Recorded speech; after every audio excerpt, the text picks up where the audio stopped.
If your gauges flicker, your radio cuts out, or your battery keeps failing, you probably already wasted $2,000 on the wrong repairs. Yeah, the real failure is a $5 braided wire that could be silently corroding beneath your hood as we speak. The ground strap itself costs somewhere between $5 and $20. Labor to replace it's 30 minutes to an hour, which costs between $60 and $100. Total repair, $75 to $200 in the top end. But instead of doing that, a lot of shops diagnose something else whenever drivers show up with a bad ground connection. Now first up is an alternator replacement that could easily set you back $600 to $800. Next, battery replacement costs anywhere from $300 to $400. Oof, then comes your starter, which could cost about $400 to $600. Hell, some shops might also point out ECU issues, leaving a dent of about $1,000 to $1,500 in your wallet. Still, some others might even point toward the wiring harness, whose repair could cost you upwards of $2,000.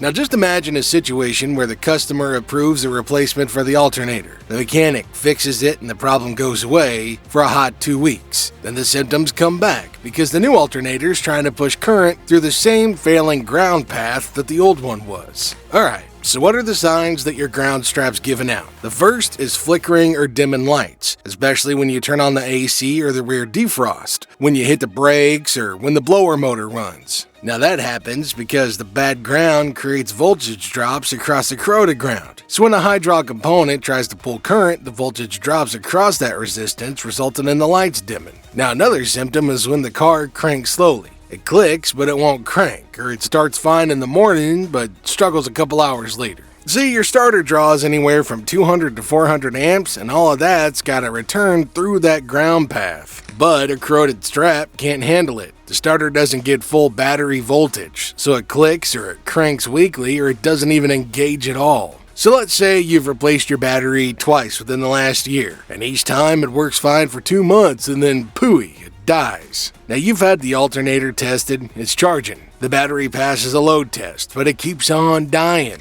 Now that right there is the third symptom. It happens when the ground connection between the engine and the chassis is failing. That alternator is bolted to the engine, and it charges the battery through the chassis ground. With a degraded path, it can't deliver the full charging current. So the battery slowly discharges. It dies. You replace it. The new battery dies the same way. Simply put, it's a ground path that's incomplete. Now you might also notice the power windows stop working only when the headlights are on. The radio cuts out when you brake, or the horn works inconsistently. Your gauges may read normally one day and start acting erratically the next. And at the same time, multiple warning lights can appear, from check engine, ABS, and even traction control, after accompanied by fault codes that don't quite add up. See, with a compromised ground, current searches for unintended return paths. This corrupts signals between control modules. It feels chaotic, but the pattern points to one unstable reference. Everything depends on the ground strap. Well, now that you understand what symptoms to look out for and what's at stake financially, let's talk about what this ground strap actually does and why it fails so predictably.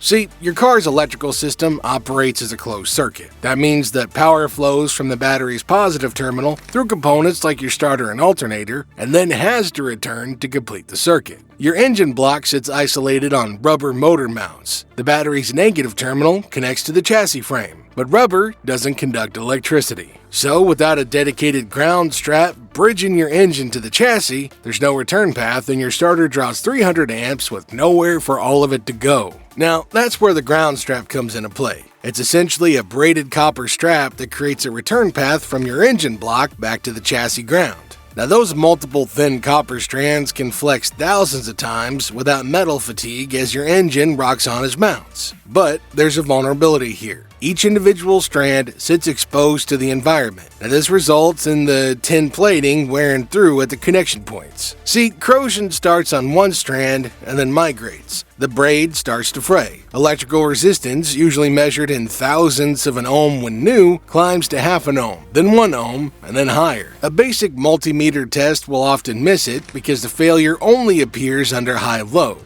But when your starter tries to pull 300 amps through that degraded connection, the voltage drop becomes catastrophic. So how do you go about fixing this issue? Well, before we move on, subscribing to the channel ensures you won't miss the key steps coming up next. Alright, let's confirm this is actually your problem with a simple visual and physical test. First, you need to find your main battery ground cable. Then locate your engine to chassis ground strap, usually near the firewall or close to your engine mounts. Now, check at both ends of each ground connection. If the copper looks dark or has that chalky white powdery coating, that simply means that your ground is failing. Next, with the engine off and keys out, grab the ground strap near the connection point and wiggle it gently. If that sucker wiggles or it feels loose, then you done found your problem. After that, start your car and let it idle for 2 minutes. Then shut it off and carefully touch the ground strap. The room temperature is normal. Excessive heat points toward a failing ground. Having confirmed the problem, let's go ahead and fix that sucker. The first thing you want to do is disconnect the negative battery cable, then let the engine cool completely. Next, remove any engine covers or splash shields blocking access. Now, on some vehicles, you'll need to remove the air intake or the battery tray in order to reach the main ground. For this step, you need to ensure that you use the correct size wrench. It's usually 10mm, 12 or 13mm. Then, remove the bolts at both ends of the strap. If the strap is really badly corroded, it might break when you try to remove it, but that's fine. You're replacing the thing anyway, no loss. Now the next step determines whether your repair works. Use a wire brush and clean both connection points down to bare shiny metal. In fact, a drill-mounted wire wheel works best here. Make sure you remove all the paint, the rust, all the corrosion. The contact surface has to be clean metal. If there's paint or coating on the bolt hole or the mounting surface, go ahead and remove that. Ground connections only work metal to metal, so if you skip this step, your new ground strap is going to fail the same way the old one did. Next, you gotta route the new strap the same way the original one was installed and bolt it down at both ends. Now while you're doing that, make sure you don't over-tighten,